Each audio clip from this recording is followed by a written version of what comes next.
Hi ಸ್ನೇಹಿತರೆ, ನೀವು ನೋಡ್ತಾ ಇದ್ದೀರಾ ಸಾಧನ ಶಂಕರ್ ಅಕಾಡೆಮಿ ಶಿಕಾರಿಪುರ. ಸೊ ಸ್ನೇಹಿತರೆ, ತಮಗೆಲ್ಲ ಗೊತ್ತಿದೆ ಸಾಧನ ಶಂಕರ್ ಅಕಾಡೆಮಿ HSTR, GPSTR, PSTRಗೆ ಸಂಬಂಧಪಟ್ಟಂಥ ಎಲ್ಲ ಕ್ಲಾಸಸ್ಗಳನ್ನು ಮಾಡ್ತಾ ಇದೆ.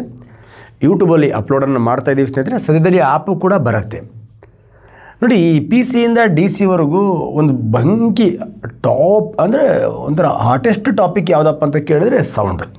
ಎಲ್ಲ ಕಾಂಪಿಟೇಟಿವ್ ಎಕ್ಸಾಮ್ಗೂ ಸೌಂಡ್ನ ಮೇಲೆ ಆಗಾಗ ಒಂದೊಂದು ಪ್ರಶ್ನೆಗಳು ಬರ್ತಾನೆ ಇರುತ್ತೆ. ಶಬ್ದ, ಸೌಂಡ್ ಅಂದರೆ ಸೌಂಡ್ ಮಾಡಿಕೊಂಡೇ ಬರುತ್ತೆ. ಆ ಶಬ್ದದ ಪಾಠದ ಟಾಪ್ 7 ಕ್ವಶನ್ಸ್ಗಳನ್ನು ನಾನು ನಿಮ್ಮ ಜೊತೆ ಇವತ್ತು ಚರ್ಚೆ ಮಾಡ್ತೀನಿ ಸ್ನೇಹಿತರೆ. ಅವು ಟಾಪ್ 7 ತುಂಬಾ ಚೆನ್ನಾಗಿದ್ದಾವೆ. ನೋಡಿ, ಆನ್ಸರ್ ಮಾಡಲಿಕ್ಕೆ ಟ್ರೈ ಮಾಡಿ, ನಿಮಗೆ ಕ್ಲಾರಿಟಿ ಸಿಗತ್ತೆ. ಓಕೆ, ಸೊ ಅಷ್ಟೇ ಅಲ್ಲ, ಆ ಟಾಪಿಕ್ಕಿಗೆ ಸಂಬಂಧಪಟ್ಟಂಥ ಎಲ್ಲ ವೀಡಿಯೋಗಳನ್ನು ಯೂಟ್ಯೂಬ್ ಚಾನಲಲ್ಲಿ ಸರಣಿ ರೂಪದಲ್ಲಿ ನಿಮ್ಮ ಜೊತೆಗೆ ಚರ್ಚೆ ಮಾಡ್ತಾ ಬರ್ತೀನಿ. ಫಸ್ಟ್ ಮೋಟಿವೇಷನ್ಗಾಗಿ 7 ಕ್ವಶನ್ಸ್ಗಳನ್ನು ನಿಮ್ಮ ಜೊತೆಗೆ ಚರ್ಚೆ ಮಾಡ್ತಾ ಬರ್ತಿದ್ದೀನಿ ಸ್ನೇಹಿತರೆ. ನೋಡಿ, ಫಸ್ಟ್ ಪ್ರಶ್ನೆ ಇದೆ, ಫೋನೆಟಿಕ್ಸ್ ಯಾವುದರ ಬಗ್ಗೆ ಅಧ್ಯಯನ ಮಾಡುತ್ತೆ ಅಂತ. ನೋಡಿ, ಫೋನೆಟಿಕ್ಸ್ ಅಂತ ಬರುತ್ತೆ, ಲಿಂಗ್ವಿಸ್ಟಿಕ್ಸ್ ಅಂತ ಬರುತ್ತೆ, ಅಕೌಸ್ಟಿಕ್ಸ್ ಅಂತ ಬರುತ್ತೆ, ಫೋನೋಲಜಿ ಅಂತ ಬರುತ್ತೆ. ನೋಡಿ, ಫೋನೆಟಿಕ್ಸ್ ಅಂತಕ್ಕಂಥ ಸಬ್ಜೆಕ್ಟ್ ಏನಿದೆಯಲ್ವಾ, ಅದು ಯಾವುದ್ರ ಬಗ್ಗೆ ಅಧ್ಯಯನ ಮಾಡುತ್ತೆ ಸ್ವಲ್ಪ ನೋಡಿಬಿಡೋಣ. ಫೋನೆಟಿಕ್ಸ್ ಅಂತಕ್ಕಂಥದ್ದು ನಮ್ಮ ಶಬ್ದ ಏನಿದೆ, ಆ ಶಬ್ದ, ಮಾತಿನ ಶಬ್ದಗಳೇನಿದೆ, ಅದರ ಒಂದು ಭೌತಿಕ ಅಧ್ಯಯನ. ಏನು ಧ್ವನಿ ಏನಿದೆ, ಆ ಧ್ವನಿಯನ್ನು ಹೇಗೆ ಬಳಸಬೇಕು, ಹೇಗೆ ಇಳಿಸ್ಬೇಕು, ಅದರ ಭೌತಿಕ ಅಧ್ಯಯನಕ್ಕೆ ನಾವೇನಂತ ಕರಿತೀವಿ, ಫೋನೆಟಿಕ್ಸ್ ಅಂತ ಕರಿತೀವಿ. ಸೊ ಹಾಗಾದರೆ ಈ 4 ಆಪ್ಷನ್ನ ಸ್ವಲ್ಪ ನೋಡ್ತಾ ಹೋಗೋಣ. ಶಬ್ದದ ಬಗ್ಗೆ ಅಧ್ಯಯನ ನಿಮಗೆಲ್ಲ ಆಲ್ರೆಡಿ ಗೊತ್ತಿದೆ, ಅಕೌಸ್ಟಿಕ್ಸ್ ಅಂತ ಕರಿತೀವಿ. ಅಕೌಸ್ಟಿಕ್ಸ್ ಅಂತ ಕರಿತೀವಿ. ಶಬ್ದದ ಬಗ್ಗೆ ಅಧ್ಯಯನ ಮಾಡುತ್ತೆ. ಭಾಷೆಯ ಬಗ್ಗೆ ಅಧ್ಯಯನ, ಅಲ್ಲೇ ಇದೆ, ಭಾಷೆ ಅಂದರೆ ಲ್ಯಾಂಗ್ವೇಜ್, ಅದರಲ್ಲಿ ಲಿಂಗ್ವಿಸ್ಟಿಕ್ಸ್ ಅಂತ ಕರಿತೀವಿ. ಲಿಂಗ್ವಿಸ್ಟಿಕ್ಸ್ ಅಂತ ಕರಿತೀವಿ. ಭಾಷೆಯಲ್ಲಿನ ಶಬ್ದಗಳ ವ್ಯವಸ್ಥೆ ಮತ್ತು ನಿಯಮ. P, ತುಟಿ ಹೇಗೆ ಟಚ್ ಆಗಬೇಕು, ನೆಕ್ಸ್ಟ್ B, ತುಟಿ ಹೇಗೆ ಟಚ್ ಆಗಬೇಕು, ಆ ನಿಯಮಗಳನ್ನು ಹೇಳ್ತಕ್ಕಂಥದ್ದು ದಟ್ ಇಸ್ ದ ಫೋನೋಲಜಿ ಅಂತ. ಫೋನೋಲಜಿ.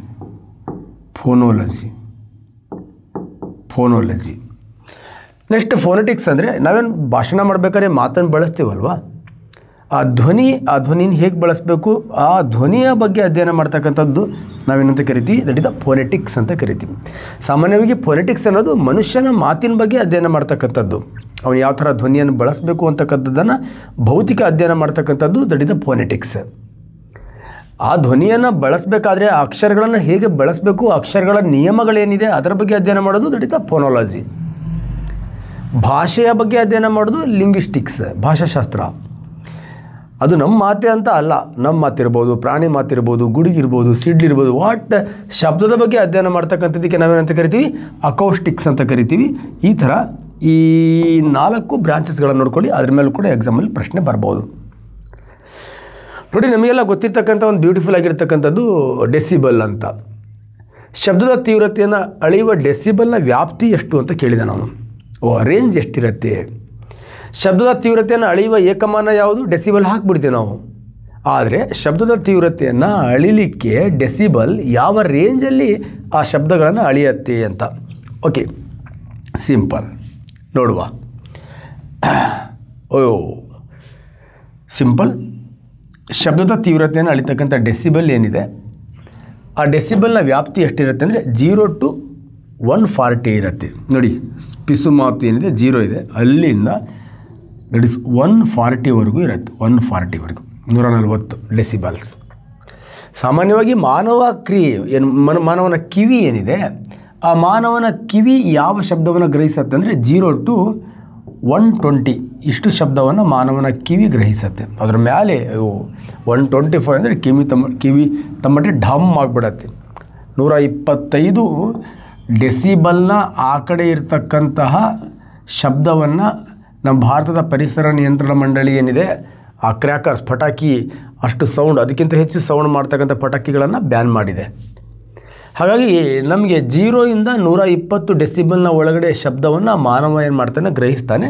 ಆದರೆ ನಮ್ಮ ಡೆಸಿಬಲ್ನ ವ್ಯಾಪ್ತಿ ಎಷ್ಟಿದೆ ಅಂದರೆ 0 ಇಂದ 140ವರೆಗೂ ಇದೆ. ಓಕೆ, ನೆಕ್ಸ್ಟ್ 0 ಇಂದ 85 ಇದೆಯಲ್ವಾ, ಅಲ್ಲಿವರೆಗೂ ನಮ್ಮ ಕಿವಿಗೆ ಏನು ಸಮಸ್ಯೆ ಏನಿಲ್ಲ. ಬಟ್ 85ನ ಆ ಕಡೆ ಶಬ್ದ ನಮ್ಮ ಕಿವಿಗೆ ಪದೇ ಬೀಳ್ತಾ ಇದ್ದರೆ ಸೊ ಕಿವಿ ತಮ್ಮಟ್ಟೆ ಹಾಳಾಗತ್ತೆ. ಹಾಗಾಗಿ 85 ಡೆಸಿಬಲ್ನ ಆ ಕಡೆ ಇರತಕ್ಕಂಥ ಶಬ್ದ ಏನಿದೆ ಅದನ್ನು ನಾವು ಶಬ್ದ ಮಾಲಿನ್ಯ ಅಂತ ಸೇರಿಸ್ಬಿಡ್ತೀವಿ ನಾವು. ಶಬ್ದ ಮಾಲಿನ್ಯ, ಸೌಂಡ್ ಪೊಲ್ಯೂಷನ್ ಆಗ್ತಾ ಇದೆ ಅಂತ. ಶಬ್ದ ಮಾಲಿನ್ಯ ಅಂತ. ಸಾಮಾನ್ಯವಾಗಿ ನಾವೇನು ಆರೋಗ್ಯಕರವಾಗಿರ್ತಕ್ಕಂಥ ಮಾತಿನ ಶಬ್ದ ಎಷ್ಟಿರಬೇಕಪ್ಪ ಅಂದರೆ ದಡಿದ 50ರಿಂದ 60 ಡೆಸಿಬಲ್ ಇರಬೇಕು. ಸೊ ಇದು ನಮ್ಮ ಕಿವಿಗೆ ಒಂಥರ ಹಿತವಾಗಿರ್ತಕ್ಕಂತಹ ಶಬ್ದ. ಕ್ಲಿಯರ್? ಸೊ ಅರ್ಥ ಆಗಿದೆ ಅಂತ ಗೊತ್ತೀನಿ ನಾನು. ಇದು ಶಬ್ದ ಮಾಲಿನ್ಯ. ಸೊ ನಮ್ಮ ಡೆಸಿಬಲ್ನ ವ್ಯಾಪ್ತಿ, ಮನುಷ್ಯ ಗ್ರಹಿಸ್ತಕ್ಕಂತಹ ಶಬ್ದದ ವ್ಯಾಪ್ತಿ ಎಷ್ಟಿರುತ್ತೆ, ಒಟ್ಟಾರೆಯಾಗಿ ಶಬ್ದದ ತೀವ್ರತೆಯನ್ನು ಅಳಿತಕ್ಕಂತಹ ಒಂದು ಏಕಮಾನಕ್ಕೆ ನಾವೇನಂತ ಕರಿತೀವಿ, ಡೆಸಿಬಲ್ ಅಂತ ಕರಿತೀವಿ. ಸ್ನೇಹಿತರೆ ಅರ್ಥ ಆಗಿದೆ ಅಂತ ಅನ್ಕೋತೀನಿ. Clear? So next one of the very important questions. ಇವುಗಳಲ್ಲಿ ಯಾವುದು ಶಬ್ದದ ಸೌಂಡ್ ಅಬ್ಸರ್ವೇಟರಿ ಸೆಂಟರನ್ನು ಹೊಂದಿರತಕ್ಕಂತಹ ಪ್ಲೇಸ್ ಆಗಿದೆ ಅಂತ.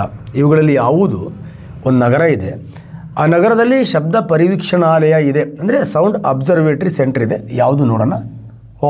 ಬ್ಯೂಟಿಫುಲ್, ನಮ್ಮ ಬೆಂಗಳೂರಲ್ಲೇ ಇದೆ. ಹಾಗಾದ್ರೆ ಇವೇನು ಮತ್ತು ಯಾವ್ಯಾವ ನಗರಗಳಲ್ಲಿ ಸೌಂಡ್ ಅಬ್ಸರ್ವೇಟರಿ ಸೆಂಟರ್ಸ್ಗಳಿದೆ?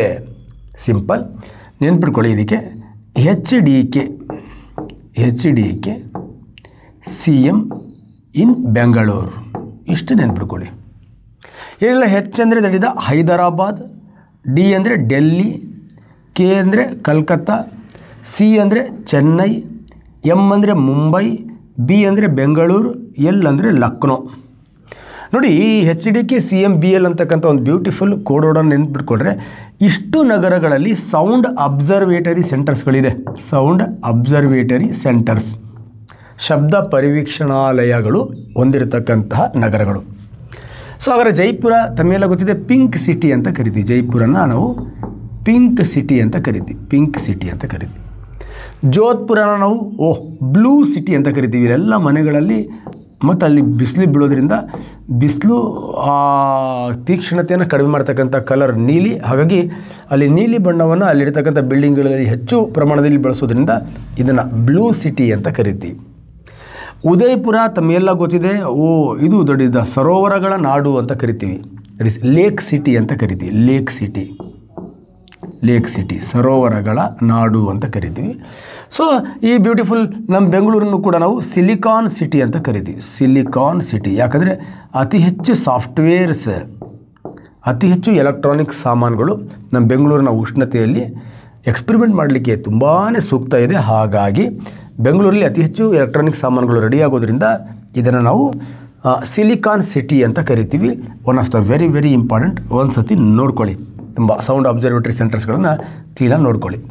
ಸೊ ನೆಕ್ಸ್ಟ್, ಸಂಪೂರ್ಣ ಹೃದಯದ ಮತ್ತು ಅದರ ಕೋಣೆ ಕಾರ್ಯಕ್ಷಮತೆಯನ್ನು ಪತ್ತೆ ಮಾಡಲು ಬಳಸ್ತಕ್ಕಂತಹ ಪರೀಕ್ಷೆ ಯಾವುದು ಅಂತ ಕೇಳಿದ್ದಾನೆ.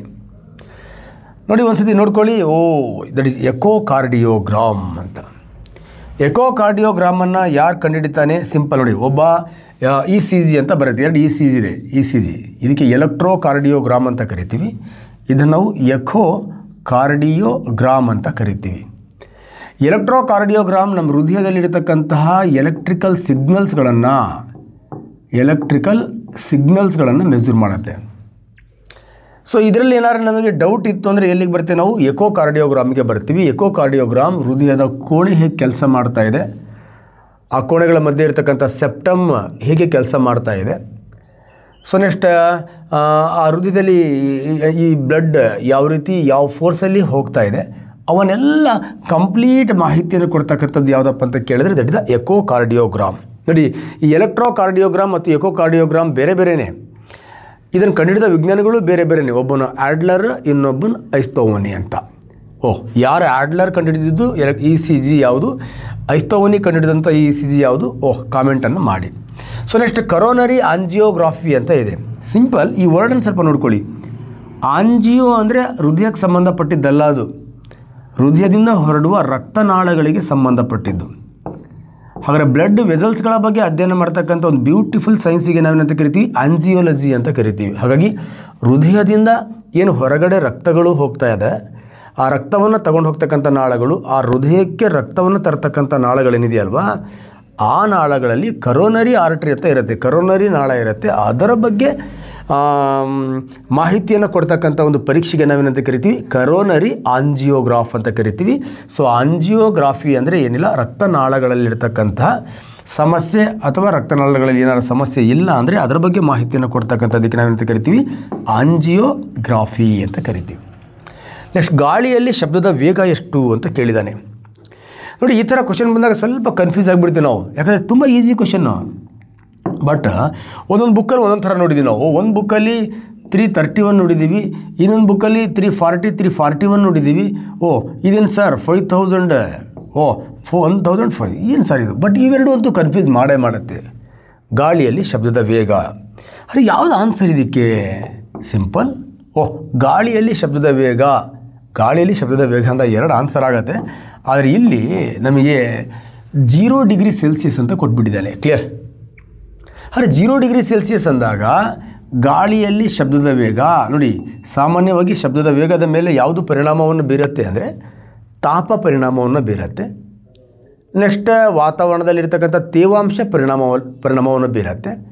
ನೆಕ್ಸ್ಟ್ ಆ ವಸ್ತುವಿನ ಸಾಂದ್ರತೆಯೂ ಕೂಡ ಪರಿಣಾಮವನ್ನು ಬೀರುತ್ತೆ. ಹಾಗಾಗಿ ಸಾಮಾನ್ಯವಾಗಿ ಈಗ 0 ಡಿಗ್ರಿ ಸೆಲ್ಸಿಯಸ್ಸಿಂದ 27 ಡಿಗ್ರಿ ಸೆಲ್ಸಿಯಸ್ಸಿಗೆ ಅಂದರೆ ಟೆಂಪ್ರೇಚರ್ ಜಾಸ್ತಿ ಆಯಿತು ಅಂದಾಗ ಕಣಗಳ ಚಲನೆಯ ವೇಗ ಏನಾಗುತ್ತೆ? ಜಾಸ್ತಿ ಆಗುತ್ತೆ. ಆವಾಗ ಶಬ್ದದ ವೇಗ ಕೂಡ ಏನಾಗುತ್ತೆ? ಜಾಸ್ತಿ ಆಗುತ್ತೆ. ಸಿಂಪಲ್, ಗಾಳಿಯಲ್ಲಿ ಶಬ್ದದ ವೇಗ 0 ಡಿಗ್ರಿ ಸೆಲ್ಸಿಯಸ್ಸಲ್ಲಿ ಇಷ್ಟಿರುತ್ತೆ, 27 ಡಿಗ್ರಿ ಸೆಲ್ಸಿಯಸ್ಸಲ್ಲಿ ಇಷ್ಟಿರುತ್ತೆ. ಮತ್ತು ಜಾಸ್ತಿ ಆದರೆ ಸೌಂಡ್ ಸ್ಪೀಡ್ ಏನಾಗ್ತಾ ಇರುತ್ತೆ? ಜಾಸ್ತಿ ಆಗ್ತಾ ಹೋಗುತ್ತೆ. ಅದೇ ಘನದಲ್ಲಿ ಶಬ್ದದ ವೇಗ ಎಷ್ಟಿರುತ್ತೆ ಅಂದರೆ that is 5000 metre per second. ಈ ಸ್ಪೀಡಲ್ಲಿ ಹೋಗುತ್ತೆ. ಮತ್ತು ಇದರಲ್ಲೂ ಕೂಡ ನಾವು ಆ ಘನದ ಡೆನ್ಸಿಟಿ, ಸಾಂದ್ರತೆ, ಗಟ್ಟಿತನ ಎಷ್ಟಿದೆ ಅನ್ನೋ ಆಧಾರದ ಮೇಲೆ ಅದರ ಸ್ಪೀಡಲ್ಲಿ ಮತ್ತೆ ವ್ಯತ್ಯಾಸ ಆಗುತ್ತೆ. ಇದು ನಾರ್ಮಲ್.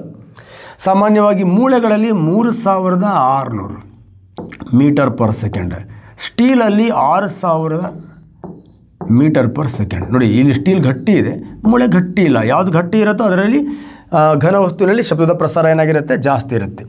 ಸಾಮಾನ್ಯವಾಗಿ ದ್ರವ ವಸ್ತುಗಳಲ್ಲಿ ಶಬ್ದದ ಪ್ರಸಾರ ಎಷ್ಟಿರುತ್ತೆ ಅಂದರೆ 1460 ಮೀಟರ್ ಪರ್ ಸೆಕೆಂಡ್ಗೆ ಇರುತ್ತೆ. ಓಕೆ, ಇದು ಕೂಡ ಒಂದ್ಸತಿ ನೋಡ್ಕೊಳ್ಳಿ.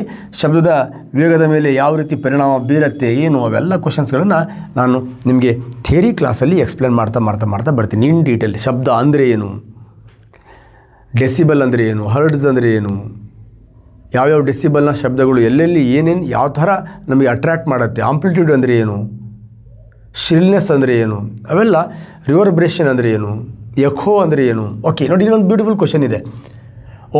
ಟ್ರಾನ್ಸೋನಿಕ್ ವೇಗ ಎಂದರೆ what is the speed of transonic? ನೋಡಿ ಟ್ರಾನ್ಸ್ ಅನ್ನೋ ವರ್ಡ್ ಹೇಳಿಬಿಡುತ್ತೆ ನಿಮಗೆ. ಟ್ರಾನ್ಸ್ ಅಂದರೆ ಆ ಕಡೆ ಈ ಕಡೆ ಅಂತ. ಕ್ಲಿಯರ್? ಏನು ಆ ಕಡೆ ಈ ಕಡೆ? ಸಾಮಾನ್ಯವಾಗಿ ಶಬ್ದದ ವೇಗ ಏನಿದೆಯಲ್ವಾ, ಶಬ್ದದ ವೇಗ. ಓಕೆ, ಈ ಶಬ್ದದ ವೇಗ, ಗಾಳಿಯಲ್ಲಿ ಶಬ್ದದ ವೇಗ ಏನಿದೆ ಅದಕ್ಕೆ ನಾವೇನಂತ ಕರಿತೀವಿ? ಮ್ಯಾಕ್ ಸ್ಪೀಡ್ ಅಂತ ಕರಿತೀವಿ. ಏನಂತ ಕರಿತೀವಿ ಅಂದರೆ ಮ್ಯಾಕ್ ಸ್ಪೀಡ್. ಇಲ್ಲಿ ಹೇಳ್ಬಿಡ್ತೀವಿ. ಕ್ಲಿಯರ್? ಗಾಳಿಯಲ್ಲಿ ಶಬ್ದದ ವೇಗ ಏನಿದೆ ಅದನ್ನು ನಾವೇನಂತ ಕರಿತೀವಿ? ಮ್ಯಾಕ್. ಒಂದು ಸತಿ ಕೇಳಿದ್ದಾನೆ, ಶಬ್ದದ ವೇಗವನ್ನು ಈ ಕೆಳಕಂಡ ಯಾವುದರಲ್ಲಿ ಅಳಿತಾರೆ ಅಂತ. ಮ್ಯಾಕ್ಗಳಲ್ಲಿ ಅಳಿತಾರೆ. ಸೊ ಗಾಳಿಯಲ್ಲಿ ಶಬ್ದದ ವೇಗ ಏನಿದೆ ಅದನ್ನು ನಾವು ಮ್ಯಾಕ್ ಅಂತ ಕರಿತೀವಿ. ಮ್ಯಾಕ್. ಗಾಳಿಯಲ್ಲಿ ಶಬ್ದದ ವೇಗ ಅಂದರೆ 341 ಮೀಟರ್ ಪರ್ ಸೆಕೆಂಡ್ ಇದೆ ಅಂತ ಅನ್ಕೊಳ್ಳೋಣ. 341 ಮೀಟರ್ ಪರ್ ಸೆಕೆಂಡ್. ಇದಕ್ಕೆ ನಾವೇನಂತ ಕರಿತೀವಿ? 1 ಮ್ಯಾಕ್ ಅಂತ ಕರಿತೀವಿ. ಸೊ ಅಳಿಯ ಮಗಳ ಗಂಡ ಅಂತ. ಗಾಳಿಯಲ್ಲಿ ಶಬ್ದದ ವೇಗನ ಮ್ಯಾಕ್ 1 ಅಂತ ಕರಿತೀವಿ. ನೋಡಿ ಇಲ್ಲಿ ಮ್ಯಾಕ್ 1ಕ್ಕಿಂತ ಸ್ವಲ್ಪ ಕಡಿಮೆ, ಮ್ಯಾಕ್ 1ಕ್ಕಿಂತ ಸ್ವಲ್ಪ ಜಾಸ್ತಿ.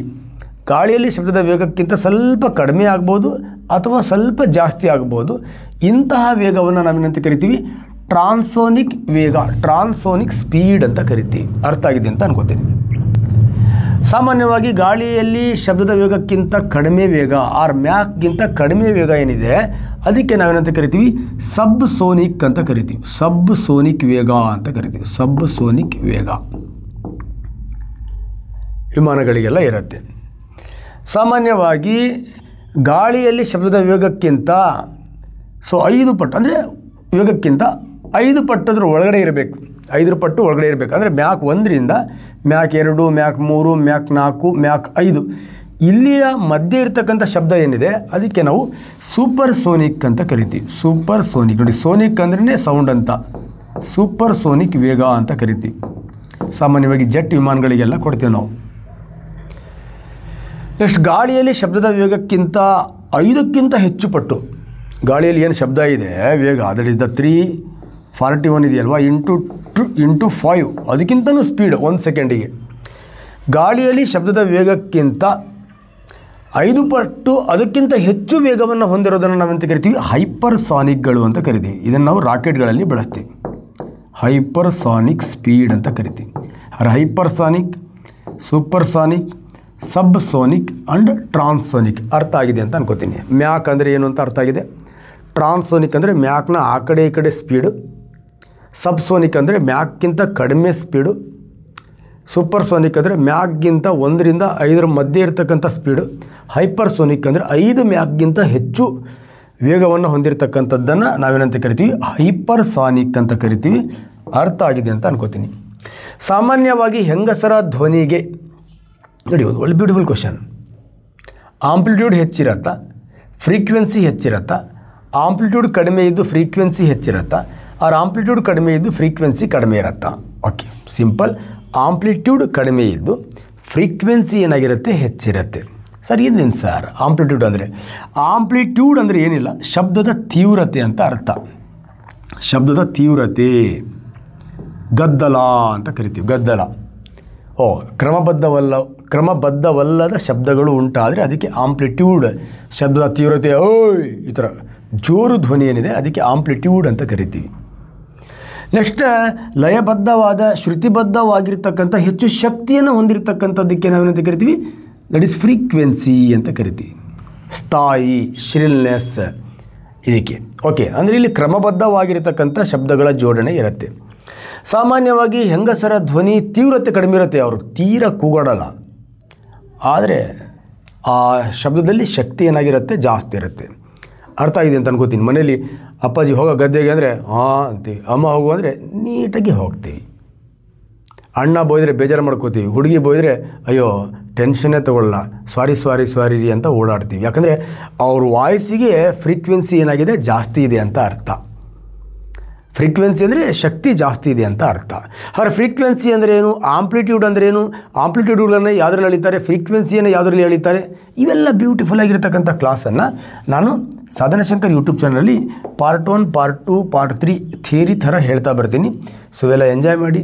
ಈ ವಿಡಿಯೋನ ಲೈಕ್ ಮಾಡಿ ಮತ್ತು ನಿಮ್ಮ ಫ್ರೆಂಡ್ಸ್ಗಳಿಗೆ ಈ ವಿಡಿಯೋನ ಶೇರ್ ಮಾಡಿ. ನಮಸ್ಕಾರ.